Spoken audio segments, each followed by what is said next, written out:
Assalamu alaikum, dear students. Our today's topic is arithmetic line graphs or time series graphs. You see,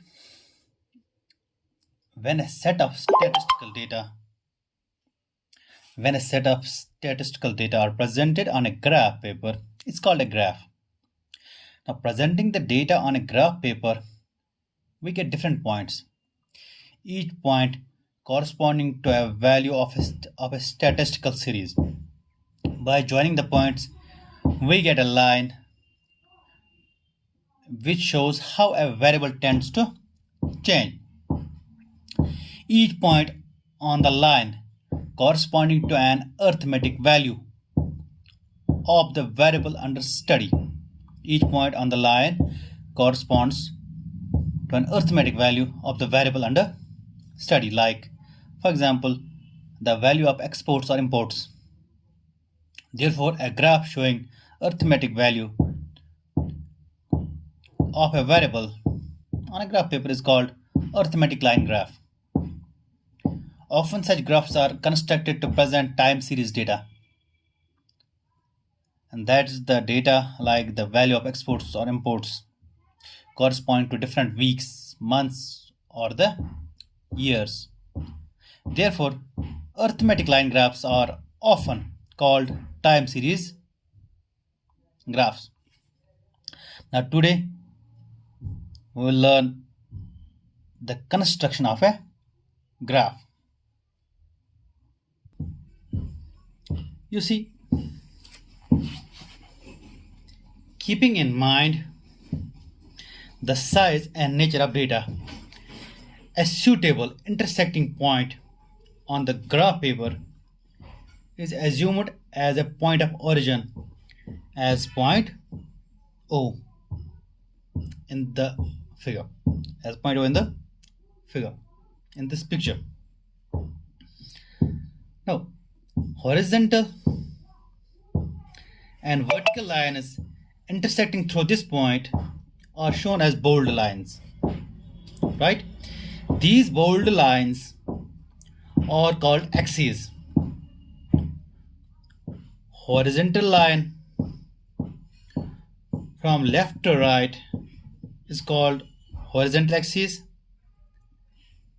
abscissa, or x-axis, and the line going upwards or downwards is called vertical axis. It's called vertical axis, ordinate, or y-axis,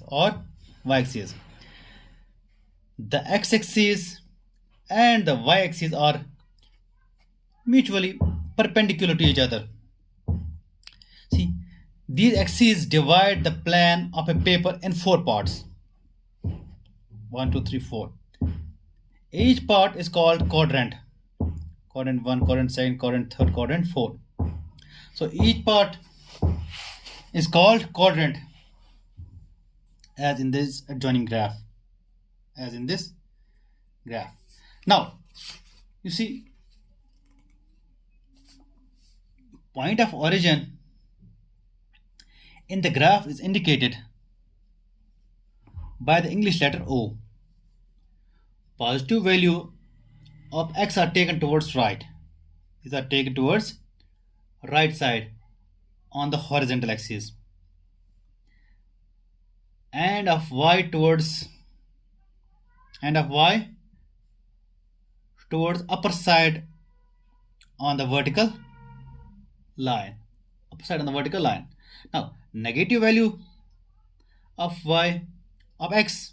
negative values of x are shown towards the left side on the horizontal line, and of y towards the lower side on the vertical line. Thus, the first quadrant, both x and y are positive. In the second quadrant, x is negative, y is positive. In the third quadrant, both x and y are negative. And in the fourth quadrant,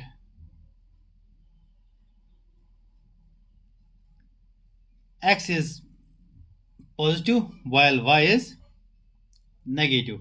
So in more cases, the data are positive figures. These are therefore presented only in the first quadrant. Now, there are certain rules for the construction of a graph. We will discuss that in our next topic. Thank you very much.